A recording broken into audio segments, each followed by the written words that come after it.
started, I always wondered what is the native resolution of the projector. It was never advertised, so I'm not sure. It looks like it's an HD format, because it's kind of flat. It's not the square 1024 by 768 type of form factor. But I'm defaulting back to that resolution, just so that it's easy to see on the screen. A few things to go over before I take roll, just so that people have some extra time to stream in. Many of you probably have seen my spam already. You got spammed at least 3 times this morning, right? The first one is the IEEE Spectrum Online magazine. This is something that I get, every month or so. I get, the actual print version of the IEEE Spectrum magazine. I know, this is not an engineering class or anything that's super high end, but I do want you guys to be kind of informed if you're interested in technology of what is coming here. What are the technologies that are emerging. Basically, this article here is saying by year 2020, there will be autonomous cars to become commercially available. In other words, you can go to a dealership and basically say, I want to buy a car that is autonomous, or at least have the option of being autonomous. I went to a conference earlier this year, and the taxi driver, according to someone, I didn't take a taxi, but according to someone, this is in San Francisco, the taxi driver said, that he will be out of a job soon because, some of the taxi cabs will be autonomous. So it's coming. Google cars are already autonomous. The cars that will take the street view, pictures.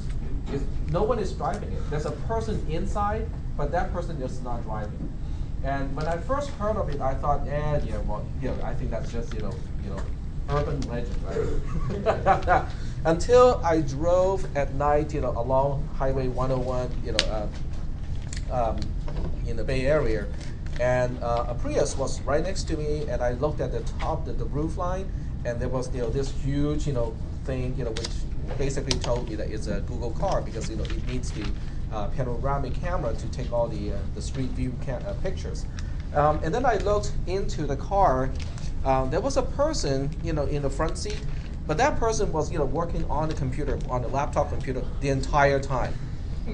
And I could see it because it was nighttime, so the light from the screen of the computer lit up that person's face, so I could see that person was just hacking away on a keyboard, and the car was driving itself. So it is true, Google cars are autonomous, and that's a direct result of a competition called the Urban Challenge. Okay, and the cars drive themselves over the terrain. No, that's the Grand Challenge. Grand Challenge 1 and Grand Challenge 2 were over rough terrain, but that's actually easier because you don't have all the rules about right turns, left turns, traffic lights, stop signs, parked cars, pedestrians, and whatnot. You're just going pretty much straight to the destination in the Grand Challenge. So the Urban Challenge was considerably more difficult compared to They got it nailed. Yep.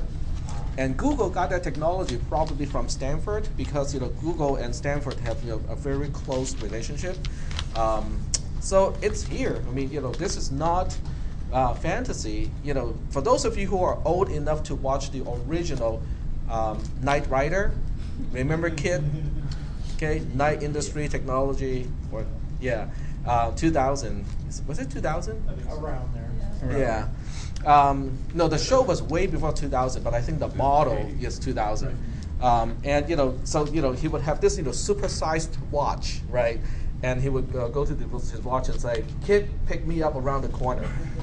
That's typical, right? The guy has to make an escape or something.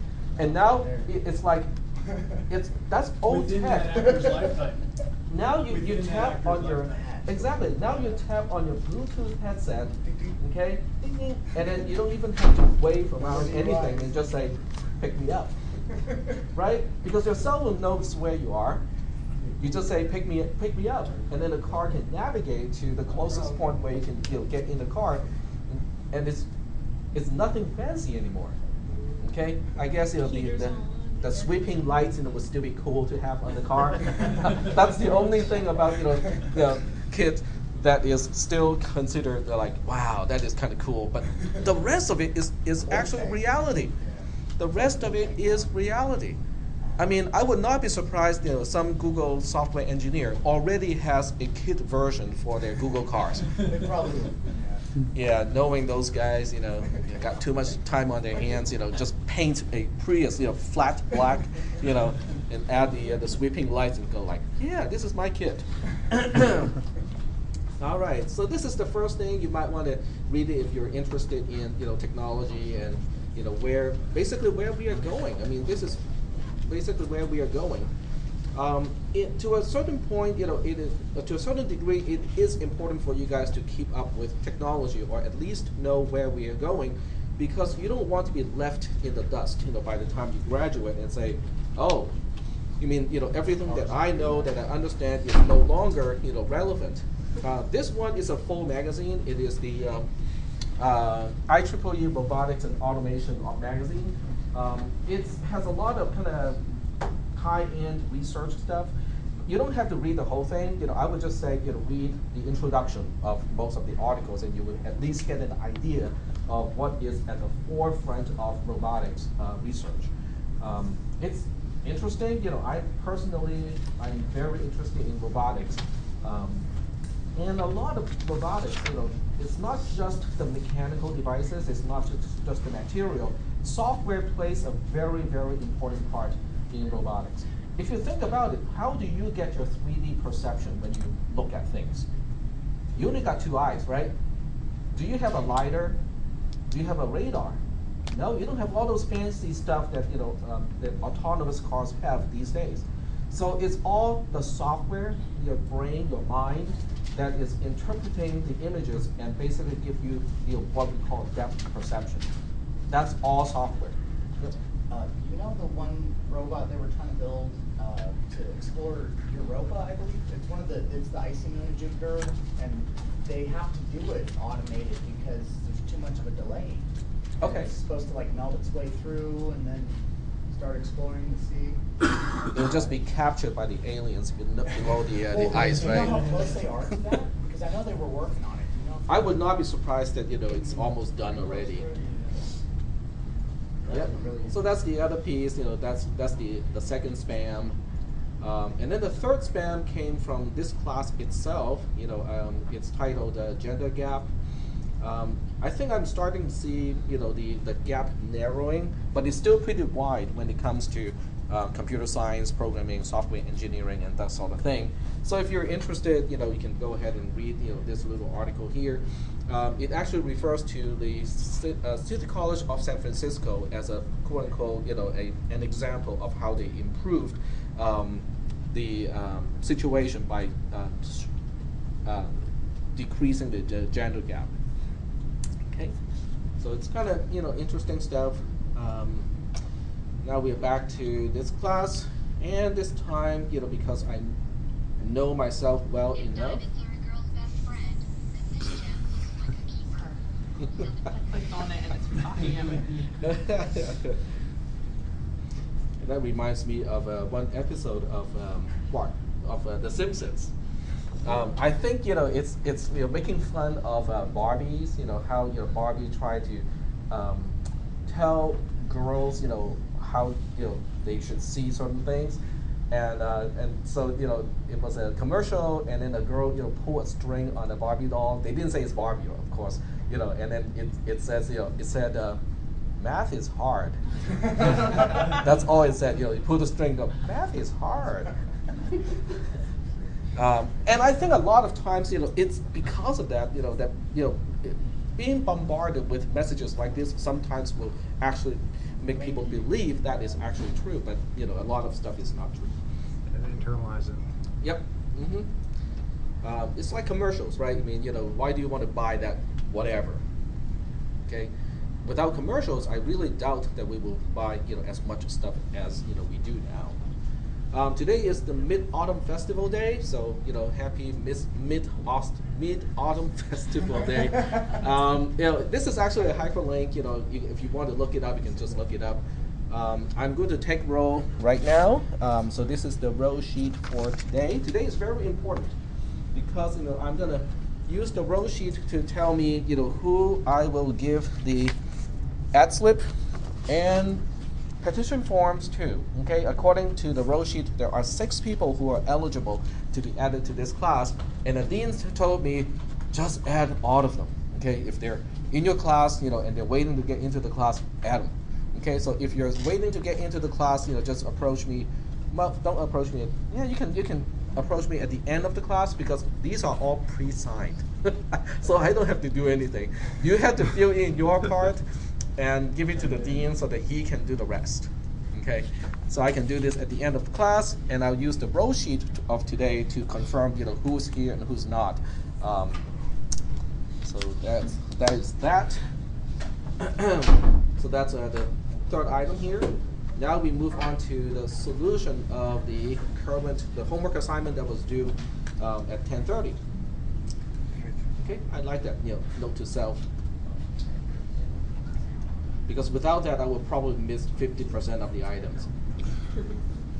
What distro of Linux are you using? I'm using Debian. It's a SID of Debian. It's unstable of Debian. But this is actually installed on a thumb drive.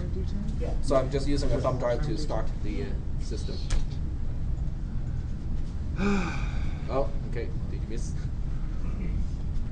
Yeah. Okay. All right. So I'm going to do the same thing. Download this to a folder first. So right-click and then say Save Link As. And then once it's downloaded, I can go ahead and open it. All right, so here we have our homework assignment. It's a little bit long. I know the trace is not exactly like trivial, but that's part of the point. Is repetition. Kind of helps to make us practice, and be able to track it down. So what I'll do is I'll give you the solution today, and so even though the grading may not come as soon as we would like, at least you will know what is the correct answer. I really appreciate those of you who came to my office hour to either confirm your answer is correct, or ask me how do I get started with this, or just clarify concepts related to the homework assignment. Because that's exactly the purpose of the homework assignment. The purpose of the homework assignment is for you to practice what we talk about in class, so that you get the reinforcement. Okay. So let's go ahead and trace it. Some of you probably will feel, oh, okay, I got this already. This is kind of boring. It's good. Okay. If you feel something is boring because you know it already, that's a good sign in this class. All right, so line 1 is just putting a 0 into x, and then we move on to line 2. The reason we go from line 1 to line 2 is because, they're just sequential. One is following the other, and that's why we continue execution on line 2 after line 1 is done. So that one is pretty easy to explain. On line 2, it is a pre-checking loop. We have to check the condition first to see whether it is time for us to get out of the loop, or whether we have to perform another iteration. So you have to tell me in the comments column, you have to tell me whether the condition is true or not. Because that part is mandatory. If people miss that part, points will be taken off. Now, because the condition is true on line 2, we're going to move into the loop here. Okay. Inside the loop, line 3 is the first thing we have to do. So we start with line 3. Line 3 is the beginning of a conditional statement, which is not a loop. Okay. A conditional statement has its own condition. In this case, x is less than 3 is the condition, and it is true. So that's why we have to go to the then branch, the branch that we go to when the condition is true. Where are we going now? 4. We're going to line 4. Very good. And on line 4, we are adding 1 to x. X goes from 0 to 1. And now where do we go? 2. We go back to line 2. Very good. Okay. So we go back to line 2 here because line 4 is the only thing we have to do for the then branch of the conditional statement. So after line 4, we get out of the conditional statement. On the other hand, the conditional statement is the only statement inside the entire loop. So when we are done with the conditional statement, we are also done with everything in the loop. But when we're done with everything in the loop, we have to go back to the beginning of the loop and reevaluate the condition to see whether we have to perform another iteration or whether it's time to get out of the loop. So that's why we're getting back to line 2 right after line 4. Just for this homework assignment, if someone tracks down line 11 and then line 12 and then back to line 2, I'm not going to take any points off. But in future homework assignments, I do not want to trace and if and while because they really do not do anything. Okay. In some cases, it can be confusing too because when you track line 12, does it mean you're about to get out of the loop or does it mean you have to go back to the beginning of the loop? It's not clear. So that's why I don't even want to see line 12 in the trace. Okay, getting back to line 2, x is less than 20 is still true. Then we go back to line 3, x is less than 3 is true. Go to line 4, add 1 to x, x goes from 1 to 2. And, yep, go ahead. For each time you add one, if you put x gets x plus 1 in the comments, is that required? No, it's not. No, it's not required. You can have additional comments, on the comments in the comments column. I'm not going to take any points off. I'm just stating what is minimum that I'm expecting. Yeah, you can add additional stuff, annotations to yourself, just so that you are clear what is happening on that line. Yep, not a problem. Okay, so we go back to line 2 for the reason that we already talked about. Then we go to line 3 because x is less than 20 is true.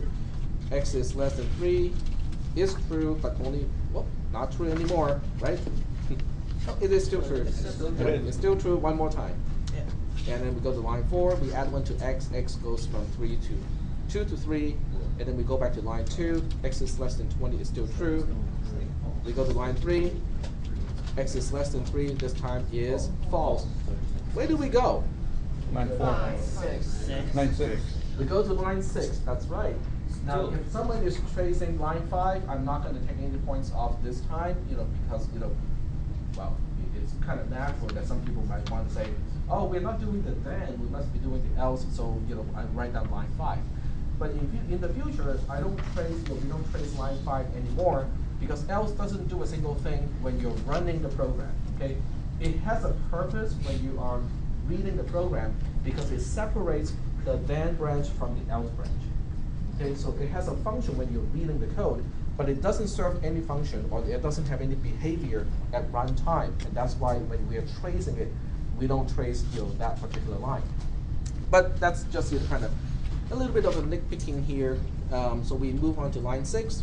Line 6 is a conditional statement, so we have x is less than 10 as our condition. Is that true? Yes. Okay, that's true. So we go to the then branch of the inner conditional statement, which is on line 7. Line 7 is adding 3 to x. X goes from 3 to 6. And then where did we go? Line 2. We go all the way to line 2. That's right. Because at this point, after line 7 is done, we are done with the inner conditional statement. Okay, let me roll back a little bit. We are done with the then branch of the inner conditional statement. But once you're finished with one branch of a conditional statement, you're done with the entire conditional statement. Yep. For x's, on the comment side, I actually put the number that x is equal to. Okay. Is that okay? You mean on in like column for C? example, yeah, on column A, On column I put A. 0 instead of x. Oh, you mean in place of x, Yeah, and in place this of is x. an actual So- number? It's okay this time, but in the future, you need to use The x. the exact expression. Yeah. Because I need the expression, but I need to know whether it's true or false. Okay. Okay. Any other questions? Because line 7 is the tricky one, because we are now in the end of the then branch of the inner conditional statement, which is from line 6 to line 10. But that is the only thing, that's the only statement inside the else branch of the outer conditional statement, which means we're also at the end of the outer conditional statement.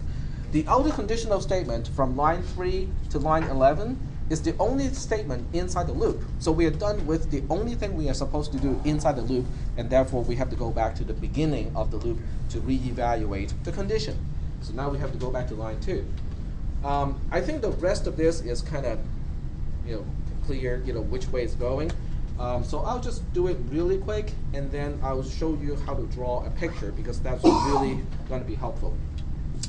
So line 2 evaluates x is less than 20. That is still true. Line 3, x is less than 3 is false. Then we skip to line 6. X is less than 10 is true. We go to line 7. We add 3 to 6, it becomes 9. And then we go back to line 2 again. And you can see it's kind of repetitive. I was very tempted to kind of automate this using Excel's features. That would kind of make it confusing, so I'm going to do it all by hand. So from 9, it will go to 12. And this is the last time we'll execute line 7. Okay, we go back to line 2. X is less than 20 is still true. X is less than 3 is false. Then we go to line 6. We still go to line 6. X is less than 10 is false. And therefore, because this is a multi-branch conditional statement, when line 6 is false, we go to line 8. Okay, it's a multi-branch conditional statement. So we go to line 8. On line 8, we evaluate x is less than 30. That is true. Then we go to line 9. We add 5 to x, so it goes from 12 to 17. Then we go back to line 2. X is less than 20 is true. We go to line 3. X is less than 3 is false. We go to the else of the outer conditional statement, starting on line 6. X is less than 10 is false. Then we go to the second branch of the multi-branch conditional statement, which is on line 8. X is less than 30 is true. We go to line 9, which is the branch that we are taking. 17 plus 5 is 22. We go back to line 2 again. X is less than 20 is now false. Oops. I did it. It is now false, so we get out of the loop and we get the post. Yep. Like, do you always have to put x is less than 3 as false on? Line 3? Yeah. Yes. Cause like I did it, but I didn't include line 3 after I put that it was false already. Every time you step on it, you have to indicate that in the trace. So You cannot skip it because that's the path of the execution. Okay, go ahead. I continued that till we got to 32. We don't go to x less than 30. No, because that's a one-shot condition. So when we get back to line 2 is the one that makes a decision and say it's time to get out. Yep, go ahead.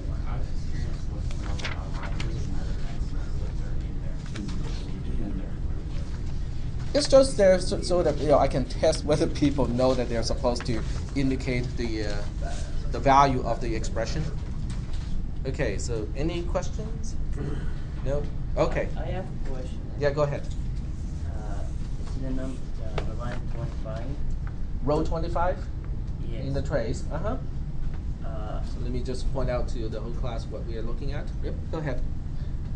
And because like we get out of the first condition, second condition, like number 3 and 6, so I start mentioning these. I just jump to the number 2. I did everything, but I start like writing this because it's false, so it's already false. So Yeah, that's what I was mention talking it about. again. Okay, so I can definitely understand there might be some confusion here because it's kind of we have things inside another thing inside another thing.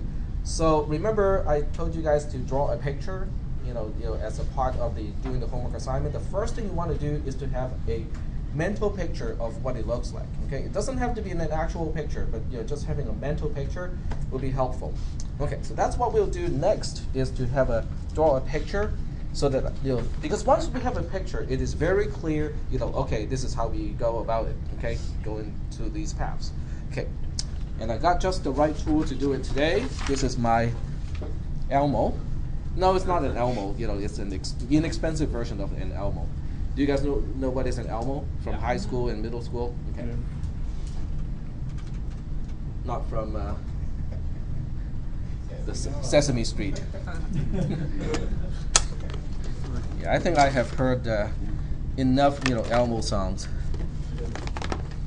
La la la la. Yeah. Heard someone circuit bend that phone once.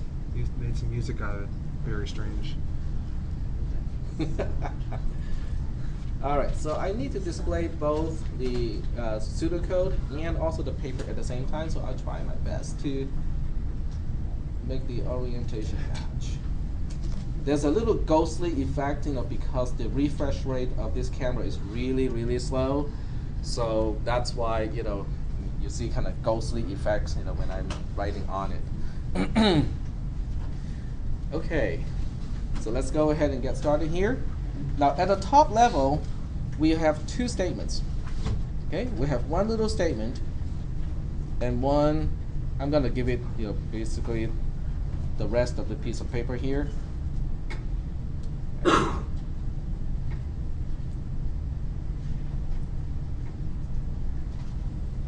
So I'm going to give this a try and see whether it is better than using Inkscape. Okay. So at the top level, we have two statements. Okay, one little statement, which is line 1, and the other statement is a pre-checking loop. Because a pre-checking loop is a statement, a single statement. Now, it might have components inside it, but at the top level, it is a statement. It's just like, when you look at a files and folders. This is the top folder. This is like your C:\\, okay? It has one single file, which is corresponding to the assignment statement, and has one big folder corresponding to line 2 to line 12. But you only see two icons inside this folder, which is at the top level. Are we doing okay so far with that analogy? Okay. So inside the big folder, okay, so I'll just kind of annotate the top one. We got x gets 0. So that's an easy one. It doesn't show very well. The camera is actually very sharp, but because I have to downsize the resolution to fit, on this screen, so it looks kind of, difficult. Let me see if I can find a slightly better pen to do it. I just need something a little bit thicker. Your sandwich isn't in your lunchbox? My sandwich is not in the lunchbox because the lunchbox is filled with all the electronic gadget stuff. I can lose my lunch, but I cannot lose my stuff. Sharpie? A fine tip Sharpie? A fine tip Sharpie would work. Yeah, that would be like 2. Yeah, I can, by the time I get to the inner, stuff, I won't be able to see anything with that. Thank you. Just remind me to give it back to you. I will. Okay, so the inside is a pre-checking loop. Okay, do we know how to draw a pre-checking loop? There's an entry point before the condition, and then there's a fork after the decision. So that one way is getting out of the whole thing, and the other way is continuing with the loop and perform another iteration. Okay, so let's go ahead and draw the template of a pre-checking loop. Okay, so this is the path that will lead us all the way out to here. This is a lot easier than drawing pictures with a mouse. Oh, that's cool. And then there's an entry point, from here. And here we have our statement, whatever it is that is inside the while loop. But when we are done with this statement, we have to get back to the beginning of the loop, like this. Okay.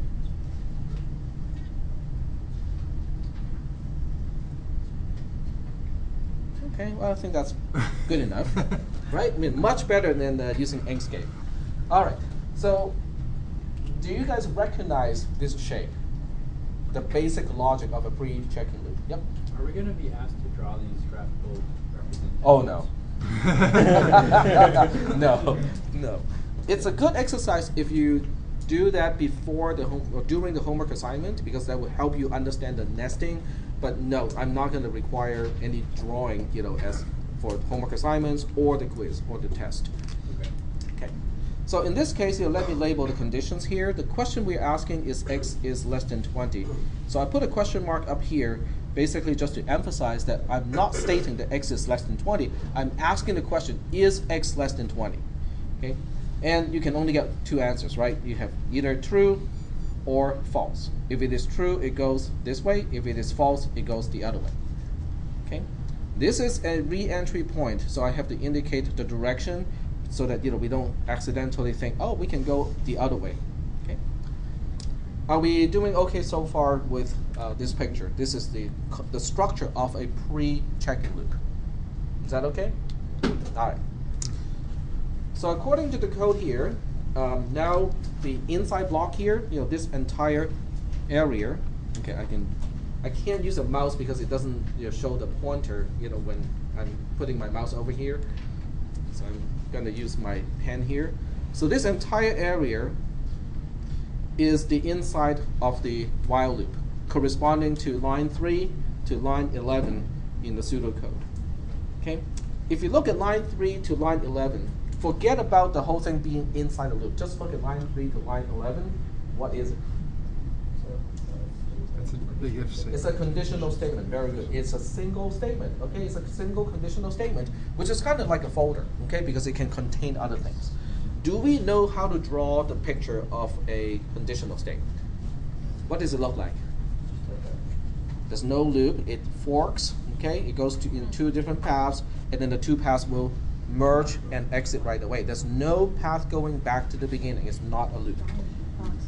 Hmm? It's like a diamond boxes on. Yep, exactly. So we come in one. There's one single entry point, and then it branches onto two sides.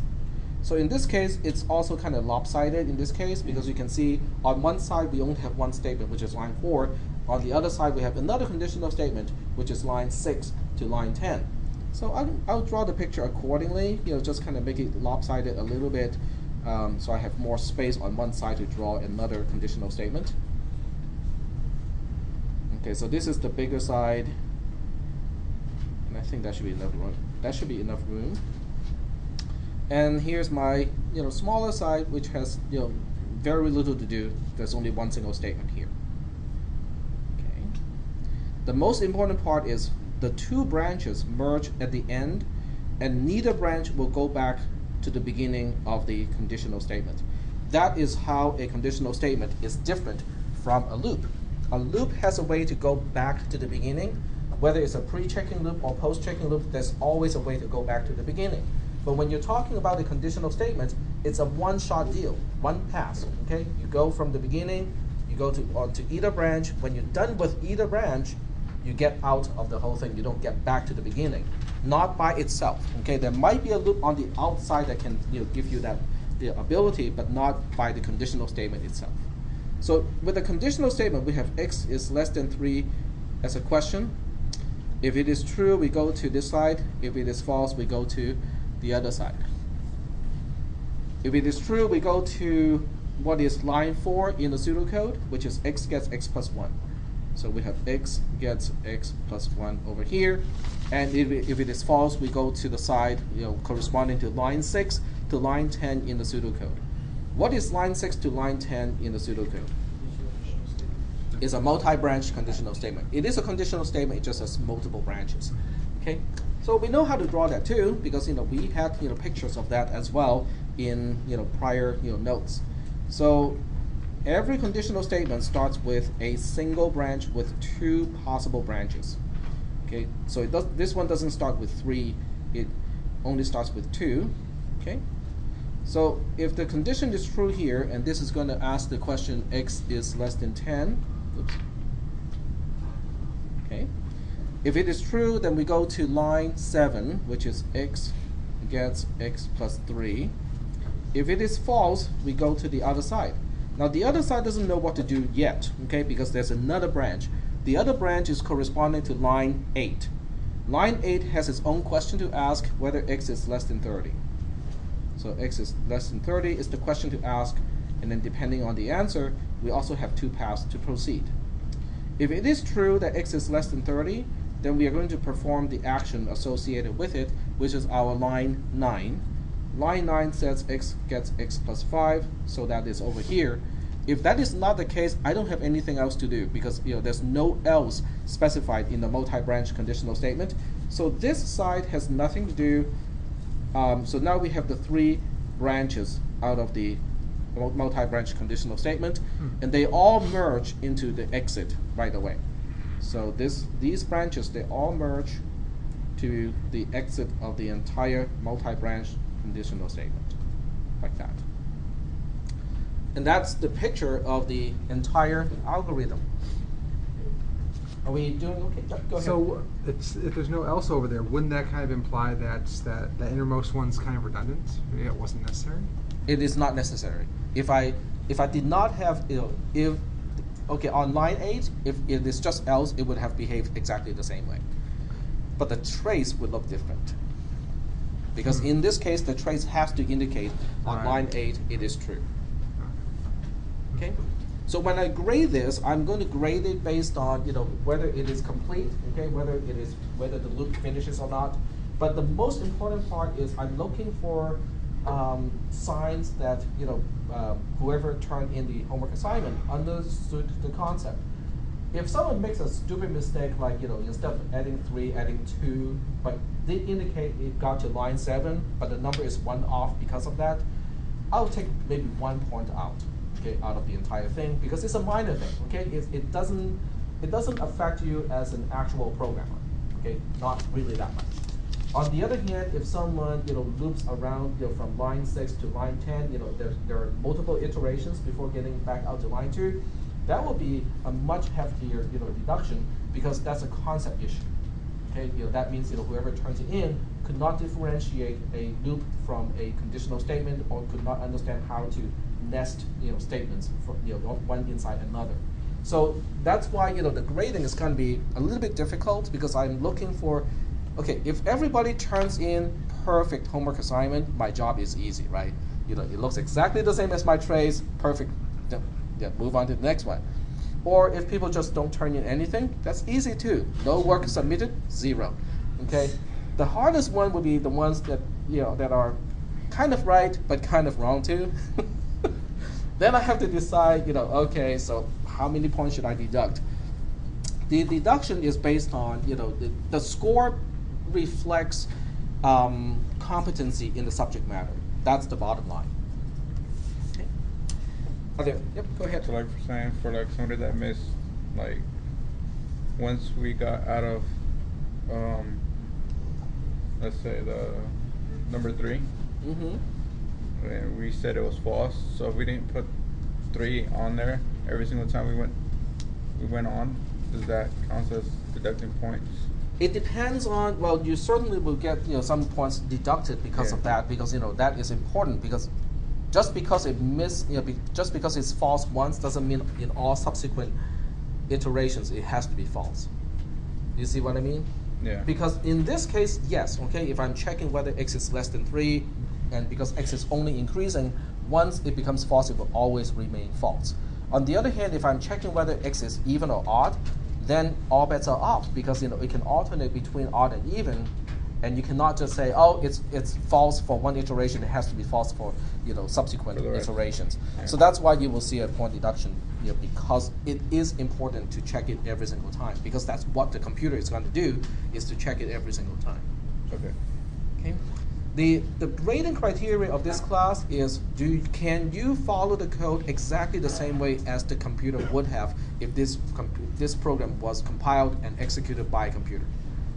Okay, so that really is the bottom line. I mean, do you know how it will execute when the computer is going to execute it? And I know someone's going to say, but that makes no sense. Why would we want to execute a program when the computer can do it so much faster?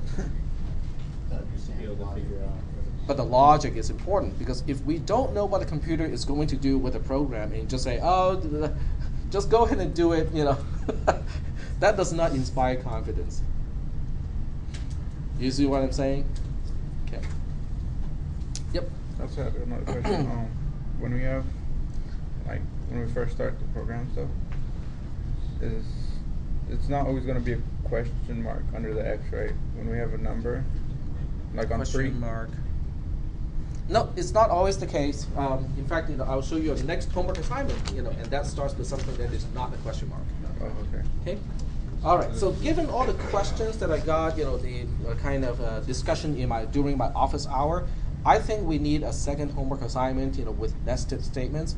So I'm going to give you the next homework assignment. It's actually easier. It's a shorter trace, but still you have to understand, the whole concept of nesting. So let me. Can't make it more complex.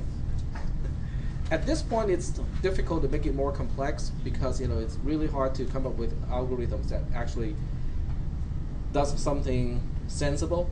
We and don't still have the make- right tools yet. Nope, no, we don't have any. We don't have the all the pieces. I can make it complex just for the sake of making it complex, but it doesn't do actually anything useful. Right. But later on, you will definitely have something. So the next homework assignment, that is due next Thursday, is called More Nested, and once again has has the same format. Okay. Okay, and it's actually a simpler code here. The pseudocode is actually a bit simpler, but still, you have to kind of follow the logic correctly in order for this to work. Okay. So in this case, there are no assignment statements prior to the while loop. So how do I know whether x is actually greater than or equal to y? Well, guess what? In sheet 2, all 3 variables start with assumed values. Okay, so in some cases I'll give you the precondition will state the values, just so that I don't have to go through assignment statements. Yep. How did you open that sheet in another window? Oh. Yeah, you just go to Window, say New Window. So now you have 2, and they are independent. And then the other thing I was also wondering is how do you size the columns to just auto? Oh, okay. You select the columns, by clicking the header of the columns, and then you double click when your mouse cursor becomes a double-sided arrow. Oh. So you just double click it, and it will make them as narrow as possible. Yep. You said this would be next Thursday. Didn't you also mention that you may not be in class next Thursday because of the expo? Yep. I will not be here next Thursday, but it will still be due on the Thursday. I don't have to be there for Moodle to take the homework submission. We have to be here. Do we have Sorry? to be here? No, we do not have class next Thursday, so that's a good reminder. Yeah, there won't be class next Thursday. I will be over at Cal Expo talking to, I guess on the second day there will be 2,500 middle school and high school students. You guys want to come with me? Free lunch? You get extra credit? Free lunch. Free lunch. There. Yeah, I think last year they got lasagna, and they have leftover last year. That tells you something about the quality. All right, so this is your homework assignment, and I can even make the solution, pre-make the solution, and make it time release. So at exactly 10:30 a.m. next Thursday, the solution will release by itself, so that you guys can check it and say, oh, okay, I think I got it right this time. Sorry? I said, that's what I did wrong. So we check it and say, that's what we did wrong. Possibly. Maybe you do everything right, and so you get confirmation, and you just say, yeah, I got it. Okay? So that's the whole point. That's what homework assignments is for you to practice, and also for me to check, how many people in class are getting it, and because if half the class has, big, major, concept problems with the homework assignment, I'm doing something wrong. That has to be the case, right? On the other hand, if maybe 1 or 2 out of 50 people got it wrong, then I think, maybe I'm explaining it okay for the most part. It's just, for a few people, maybe, certain things are confusing, and maybe that's why. Okay. And of course, last but not least, in Moodle, I am Big Brother in Moodle. I can check participation reports. In other words, I can click a particular name, whatever name in class. I think I added myself in here so I can check myself. So let's look at participants, and let's look up last name. I'm not. I haven't added. Oh no, I am. There you go. So I have added myself as a student, and Last access never. sorry. Last access never. Yes, and that tells you something, right? And trust me, in some classes, in week, this is what, week 4 or so already, week 4 or 5. In some classes, in week 4 or 5, I have people who have not signed in even once to the website. Okay, so what I can do is I can pull up, my activity report. I can pull up, all logs. You can probably know what it looks like. Wow. Yeah, it's a flat line here. So that's a good, graphical indication of You got whether our someone IP even, address? huh? You even got our IP address. You even got the IP address? Yes, Gotta mask that now. Yeah. And I can click on the IP address. It shows me on the global map, where that is located. Be from Zimbabwe next time you see. Well, someone's gonna bounce off some other servers, right? Using what's it, Tor. That's it. Yeah. I can also pull this up. This is called an activity report. If I had done anything, it would have a date here, or the number of times I click on that link. So this is telling me that I have not clicked on anything. In other words, I can log into the class a few times but not click on anything, and this will still show up like this, that I have not clicked on anything. Yep. So if I've gone to download LibreOffice 3 different times, it's going to show up that I clicked on it 3 times. Yes, I think it does the counting too. It counts the number of times. It also tells me what was the last time you click on that link. So yes, I don't really do this, often. I don't really check on, yeah. Is it all for bots clicking on it versus you? If you can program a bot to do it, I think you're doing okay in this class. You have to be doing okay in this class, unless unless you're a script kiddie and just downloaded somebody else's script and say, okay, where's your Moodle server? This is the URL. Which class are you enrolled in? Here. What is your username? And what is your password? Right. That's the most important part. What is your password? That is fun. Okay, so I don't do this unless I feel there's a reason to do it. Okay, like a few people who might have been missing a few homework assignments, then I'll kind of check and say whether see whether those people are missing the content also, or maybe they just didn't have time to do the homework. So I'll use it only when I need to. I don't have time to do this. All right, being Big Brother needs time, so I don't have time to do it. Okay, so let's see. You never get bored and just kind of start clicking around and see what When I'm bored, I do this.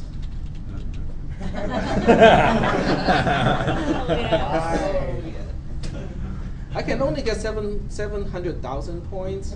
I could not get past that. Some people can get close to 800,000. I don't know how they can do it. Yeah, so this is what I do when I'm bored, just in case you guys are curious. Okay. If I got a better score than you, do we get extra credit? It's actually not a bad game because to finish it is not hard, but to optimize your approach to get more points, that's challenging because you kind of have to think in a different way, and sometimes you have to take some risk and say, well, maybe I should delay doing this even though my base is being attacked, but that way I can accumulate my points or my goals a little bit faster, then I can build better weapon earlier and get finish that level earlier. Is that a mobile app too? No, I don't think so. I think it's flash based. Yeah. Okay, so I got all of these parts done, and it's time to get back to the crazy math stuff that we have been talking about. Okay. Well, it is the whole approach that is important. It's not really so much the actual math part that is important. It's the approach of looking at things that is important. Okay. So what I'll do today, I will start with something that is related to what we talked about, but not exactly the same as what we have talked about. Okay. And then we'll move on to loops, which is like kind of crazy. Okay, so what we'll do is we'll start with something that seems like something that we have done already, but it's not quite. Okay. So what I'll do is this. I'll give you a statement, just like the other times. I'll give you a statement. So in this case, let's say this is line 19, and on line 19 I have x gets x.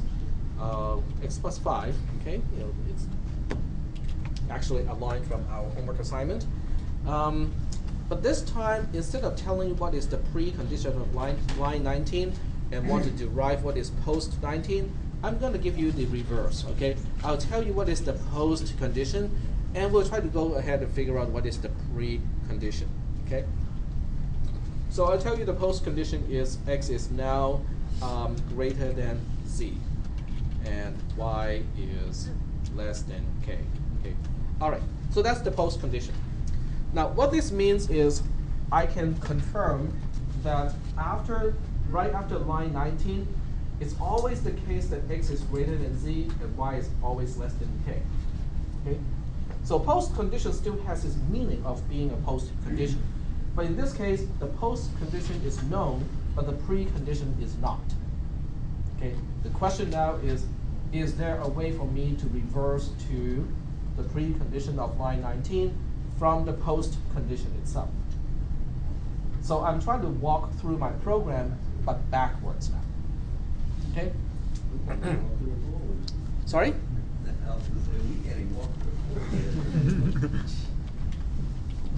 But not yet, maybe. Okay, so, but is there any way I can do this? Okay, first of all, if I'm adding 5 to x, is that operation reversible? Yes. It is something reversible, right? So if I know that after adding 5 to x, it is greater than z, can I say something about how x relates to z before I add 5 to it? Yeah. Hmm? No, not quite. X is Okay. less than z? We would have x plus 5, like the original x plus 5 is greater than z. That's Exactly. That's exactly what it is. So the precondition is x plus 5, I'm just adding the parentheses for emphasis purposes, is greater than z. But since this statement does not affect y or k, so that part is still the same as before. That is the whole thing. I mean, this is how we reverse the operation. Does it make sense? No. No? Because what if,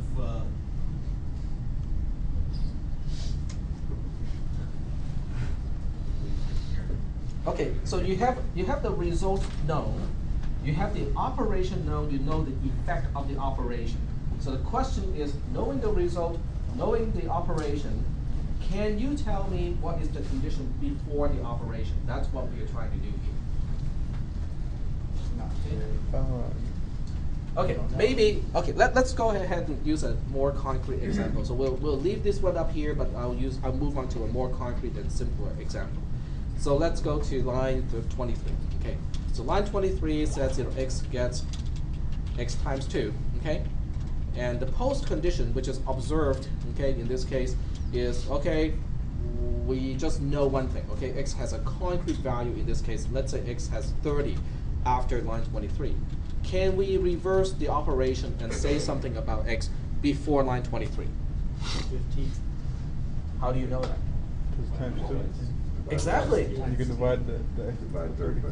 Exactly, because if we know what line 23 is going to do to x, right? It's going to double the value of x. And we also know from the post condition that after doubling, it has a value of 30. So can we say anything about the value of x before we double it? It's 30 divided by 2. Is that okay? But it's the same reasoning with the first case. With line 19, it's exactly the same reasoning, except it is more abstract because I'm not giving you any concrete values or equality. But it's the same operation. It's the same rationale. Are we doing okay? Yep, go ahead. So it's pretty much the same thing, except without any numbers, but you gotta keep the variables in there. Yep. Right? Yep. It's only possible when the operation is recursible. Okay, you give me the value of x after the operation. I have to have a way to go back to its value before the operation. Okay, so it only applies to certain types of operation. It doesn't apply to every So it's pretty much like doing like x plus a number equals a number. X gets x plus something. X gets x times something for the most part, except for 0. Okay, x gets x divided by something. Okay, so most of those operations are reversible. So do we have any questions at this point about the example of line 19, which is a little bit more complicated because it has no concrete value and it doesn't even have equality, or line 23, which is a lot more concrete because this time it starts with actual numbers and it's easier for people to actually see. Oh, okay, if it's after the operation has an exact value of 30. and the operation is doubling the value, then it must be 15 before we doubled it. Okay, but it's the same thing with line 19, except it is just a little bit more abstract. Okay, okay. So here comes the big question. Okay, this is technical stuff. Okay, this is just technical skill that you can develop over time. The big question is, why am I dealing with this? Why am I even learning this? Because I think the rationale is far more important than the actual skill set or the knowledge. Okay, because if people don't understand why we're learning this, you know what? The moment you're done with your final exam, you're going to forget this. And we have all wasted our time today, talking about this whole thing. Okay? So I want you guys to understand the rationale. Why am I doing this? Okay? Now, since I have a lot of extra forms that I have printed, I can just use another one for my presentation here. This one's going to demonstrate, what happens when you have a bug, a defect in a program. Does everybody understand what is a bug in the context of programming, software, and stuff like that? Yeah. It's basically a defect. Every time a particular program or app does not do what it is supposed to, then it is a bug. Okay? A bug doesn't necessarily have to crash your application or your operating system. It's just doing something incorrectly, something that is wrong, something that it's not supposed to. Okay? Or not doing something it is supposed to. Okay. So if you look at the timeline, okay, so let's say this is the timeline of the execution of a program, and I'll use this pen here to indicate, oh, okay, this little red dot here is when you find out that, hey, the program is not working correctly. Okay, it becomes observable that the program has a problem. Are we doing okay so far? Something on the screen is wrong, it gives you the wrong number, it does the wrong thing, it woke you up at the wrong time, that sort of thing. Okay, so that's when you notice, observed, something is wrong. Okay, so we'll just say here, this is a timeline where you say, okay, something is bad here. Okay, the program is not working right. The question is, where in the timeline of execution did the problem happen? Okay, do you see what I'm saying? Okay, if you want to look at using the trail map example, okay, the red dot with the skull is where you realize that you're lost or you're at the wrong place. Okay, you look around and say, this is not the neighborhood that I'm supposed to be in. Okay, where's my pepper spray? Okay, that's where this is where you realize you're at the wrong place. The question is, where did you make the wrong turn? That is the question. Well, I know it's before, right? Cannot be in the future. Okay, the question is, did you make a wrong turn here? Did you make a wrong turn here? Did you make a wrong turn here? Or did you make a wrong turn all the way up here? You gotta trace Why back do you, steps. okay, first of all, why do you, go ahead. Sorry, let me answer your question first. I was gonna say, so you have to trace back your steps all the way to the beginning again, or? You can find it that way? you have to trace back as far as you can, and then by the time you say, okay, I cannot trace back any further, then you have to design an experiment to figure out, okay, is this where the problem started to happen? Okay, but that's a whole different story. Okay, but the question is, why do I care where the problem was? In other words, where did I make a wrong turn? You can't find it, you can't fix it. Exactly. If you cannot find out where you made the wrong turn, in other words, which part of your program, made the wrong decision or have the wrong condition, then you cannot fix it. Okay. This, I think, is what differentiates a good, an experienced and effective programmer from a non-effective programmer. Okay. Anyone can copy and paste code, change variable names, and change other things to make it work. Okay, that's not difficult. The difficult part is when the program doesn't do what it's supposed to, and guess what? It's not even your fault. Okay, because whoever wrote this code wrote it 20 years ago, and that person doesn't even work for the company anymore. Yep. So I remember before you were talking about with your example of drawing the green circle and then the error in the code is like the very few red dots, and you said that tracing is not a very good way to find those. To verify. To verify. Right. Okay. And that's exactly how software can be released with this kind of problem. Yep. Are you gonna give us any debugging problems?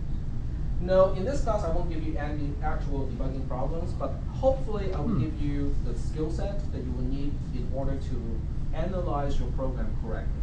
So because we all write programs that have flaws, okay?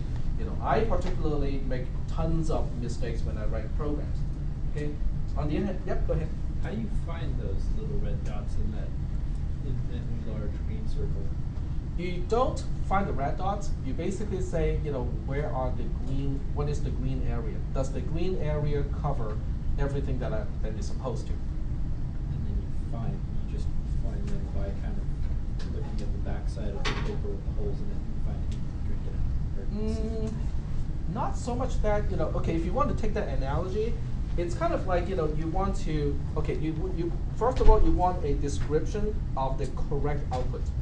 Okay, so the correction of the correct output is kind of like a projector with a kind of shape that projects out. So that way you can see, oh, okay, this is the green area. Okay, this area is supposed to be green. Okay, and then you have a way to basically reveal the entire picture. So you can actually find the red dots. Then you can overlay the projector over the picture, and then you can see, oh, okay, here are the red dots. Because there might be a lot of dots outside of the actual domain of your program, but you don't care because it's not a part of your responsibility in that case.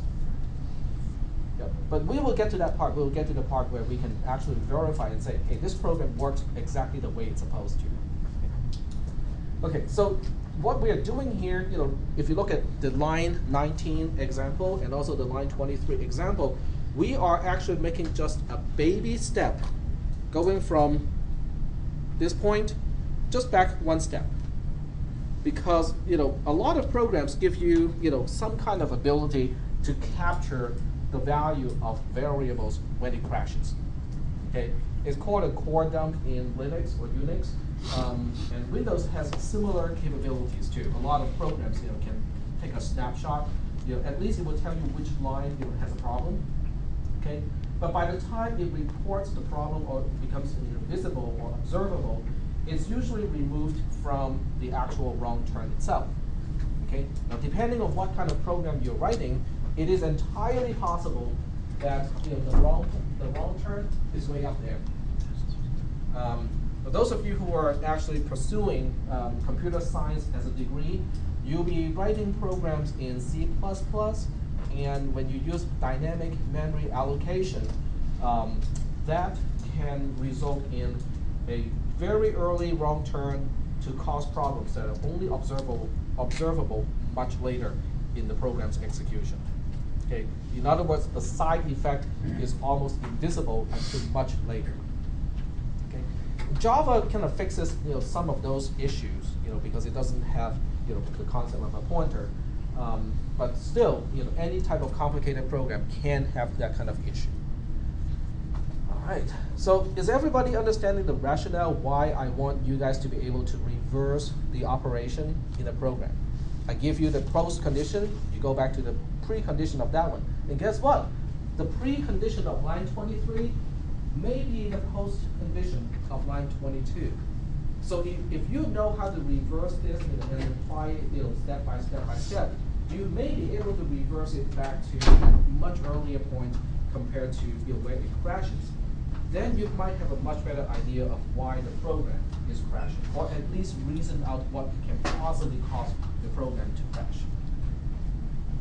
Are we okay with that concept? Okay, that's the rationale why we are doing this. Okay, so we'll go ahead, make this go away. And now we are going to move on to the pre and post condition analysis. Last time we did conditional statements already, right? Because I said, pretend that tag is. I even drew a match state figure. Remember, at the merge point, and I say, I'm here at the merge point, but I have no recollection of how I got here, and that's why it's an OR. It's the OR of the two post conditions from the branches. So that's actually not, it's fairly straightforward. The reasoning is fairly straightforward.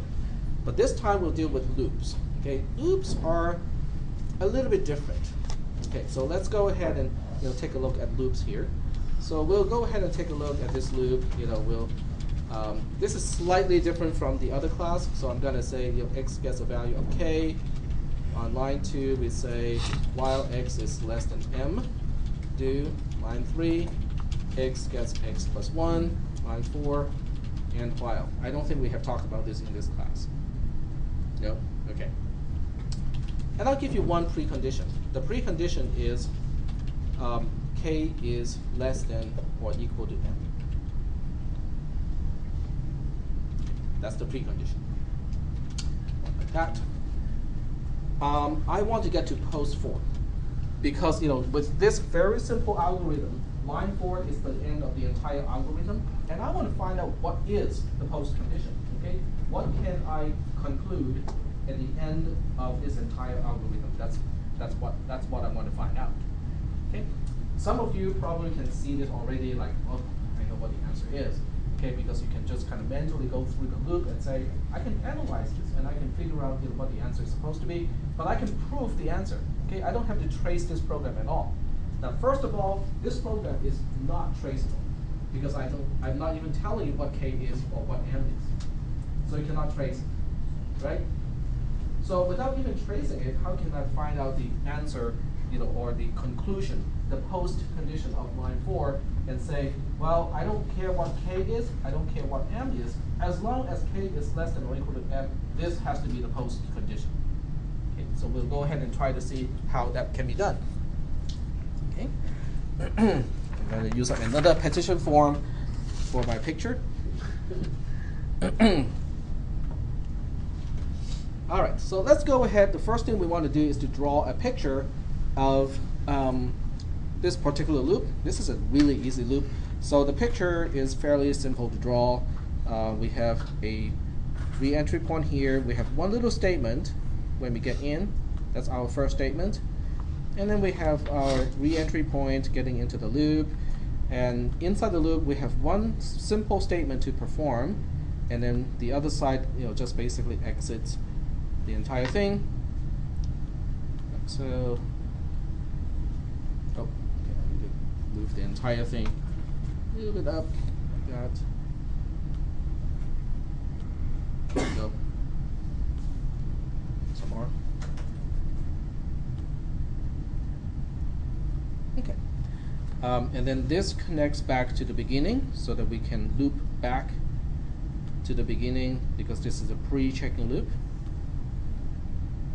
All right, so we come in here and just adding the directions here so that we know, which way we can go and which way we cannot.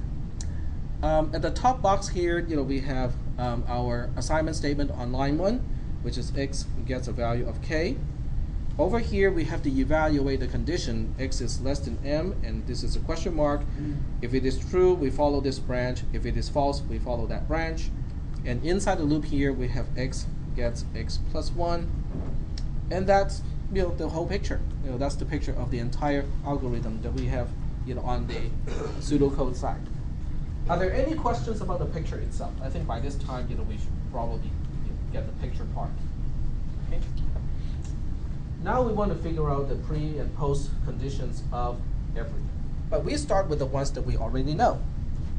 What we already know is pre1. Okay, the precondition of line 1 is given. So right here, we have pre1, and that is given to you, and its k is less than or equal to m. Oops, slide it down a little bit, like that. So, any questions about that part? No, not really. Okay, so we can now try to use that to figure out what is the post condition of pre1. Okay, so post 1 is, well, it's not that hard because post 1 is just copying the value of k to x. Okay, so post 1 is going to keep k is less than or equal to m, but we can also add something else here. Okay, remember this is the math symbol for conjunction. It's like a TP or inverted V. So what else can I say about the variables now? X equals k. Very good. That's it. That's the only extra piece of information that we know at that point. So far it doesn't seem too difficult yet. Just to make things a little bit easier, I'm going to make a circle here and say, oh, this one I'll just label it very simply as post 3. Because it is post 3, right? This is the post condition of line 3. Are we still doing okay so far? Where did you get x equals k again? I'm a little bit confused by that. So X equals k because this is right after the assignment statement on line 1. okay. And line 1 copies the value of k to x. So immediately after that operation, x and k must have the same value. So the precondition has been set, and then that first line has been executed. Exactly. That's what post 1 is about. Is every single time I go through this program, right after line 1 executes, that has to be true. Are we still doing okay so far with the analysis? Okay, very good.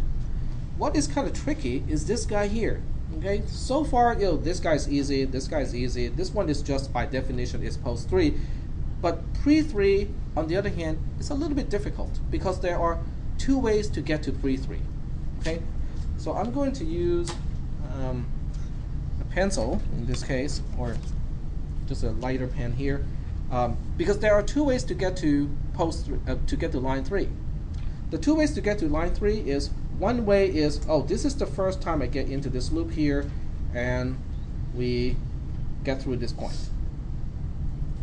Okay, that's the first way to get through it. Are we doing okay so far? So this tells me that if I want to write what is pre-3, one component of pre-3 is, hey, it's the same as post 1. Right? That's one component, because I can't come in the first time through the loop without the loop back. But it can also be getting to the same place after any iteration, because after each iteration, I follow this path here and get back to here, and I still end up to the same place. No, so it's post 3 as well. So it's post So that 3 means as it's well. post 3 as well. So pre-3 depends on post 1 or post 3 itself. Okay, let me use the thicker pen here. Or post 3. The symbol V is basically the same as an or, okay? But there's one thing that has to be in common. In order for me to get to line 3, what must be true? Wait, this is a pre-checking loop, right? So in order for me to start a new iteration, what must be true?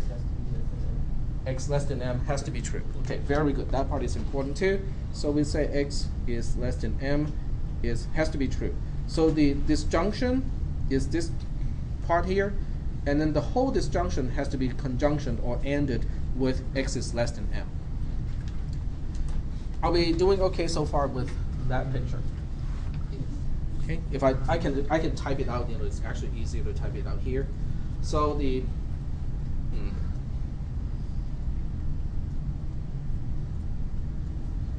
okay, so basically pre-3 has several things. Okay, it has a something and something. I'll deal with the easy one first. The precondition has to be true, so x is less than m has to be true.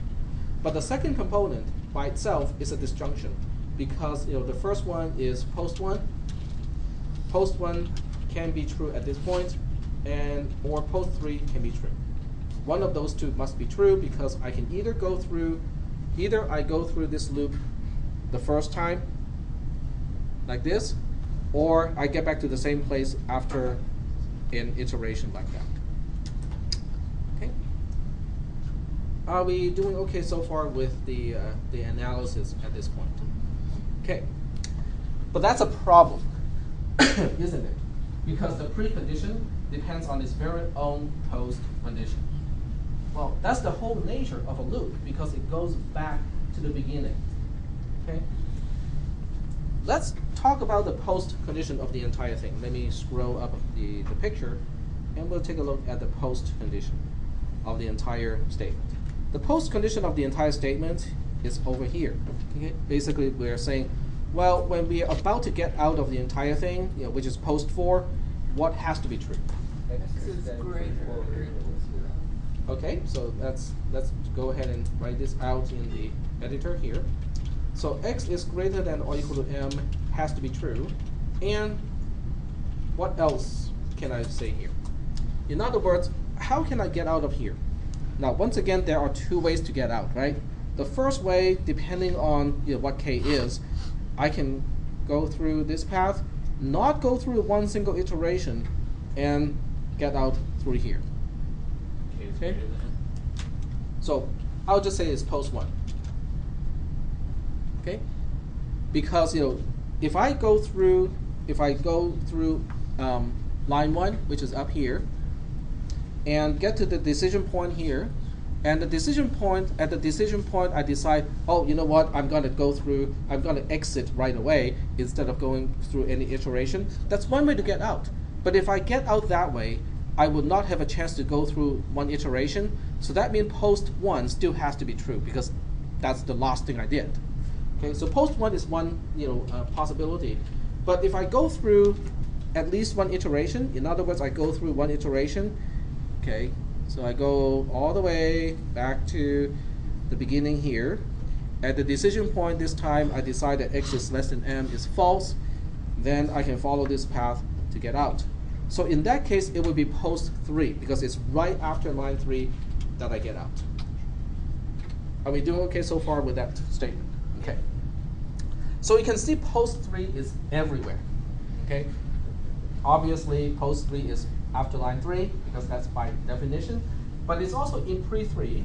It's also in the exit condition of the entire statement. That's why it's got a name. It is important enough that it has a name.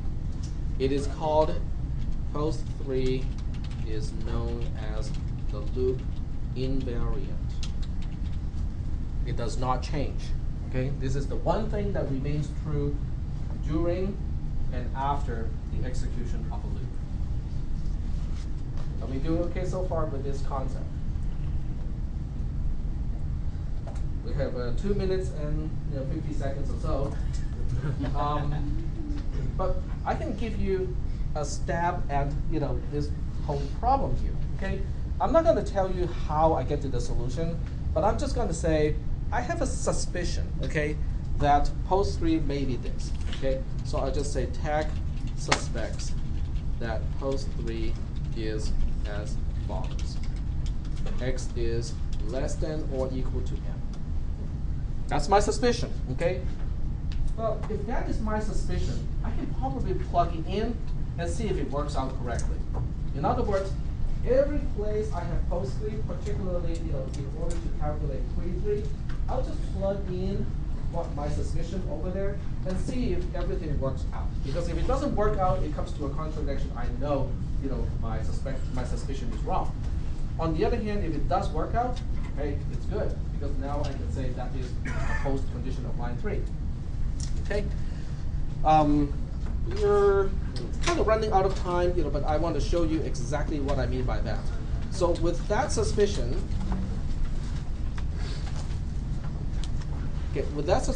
what I'm going to do next is to say, okay, x is less than m. Post 1, I already know what it is. Post 1 is, oh, I wrote it on the other one. X equals m. X equals k, and k is less than or equal to m. That's post 1. Or post 3, which I think is x is less than or equal to m. Okay, so I'm going to stop here because we are definitely running out of time. So we'll continue this on Tuesday. But what I want to do is to basically say that if this is pre-3, I should be able to get to post 3, that makes sense.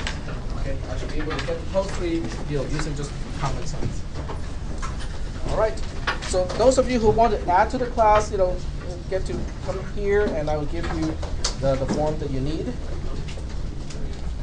Okay. So this is a add slip. Okay. I have to give you the permission number just in case they want it. Let me turn off the screen and stop the recording.